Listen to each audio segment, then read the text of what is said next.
volunteerism throughout the country has kind of fallen off a little bit. And Central Illinois is no exception. Many departments are posting openings for first responders. Good evening, I'm Paul Cicchini. And I'm Jessica Coons. The Harristown Fire Protection District in Macon County took to social media to try to recruit 6 volunteers to its department. They're not the only ones struggling to get up to staff, though. And one fire chief told us despite being in the age of social media, it is harder to recruit now than it used to be. WCIA 3's Emily Braun is live in our newsroom. Emily, the Harristown Fire Chief says he was even hesitant to post about this on Facebook.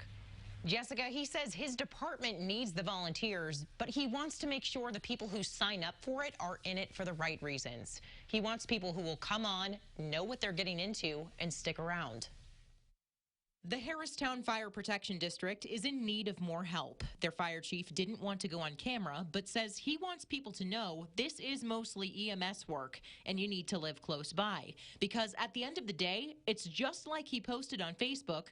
He wants people who have a desire to serve their community.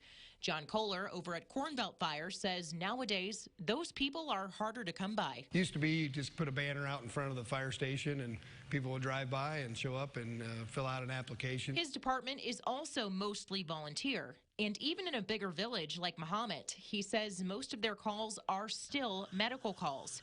So there's a lot more to being a small town hero than people typically think. I mean, the movies depict it in one way, certainly, and there are some of those moments, but it's certainly not always, you know, an axe in one hand and a baby under the other and running out of a burning building. And when you show up to a call, you might see a familiar face. That's the good and the bad about serving in a smaller community is you do run calls on people that you know, and you're there in their time of need and you're able to help them. He's seen other departments around his also struggling to find volunteers.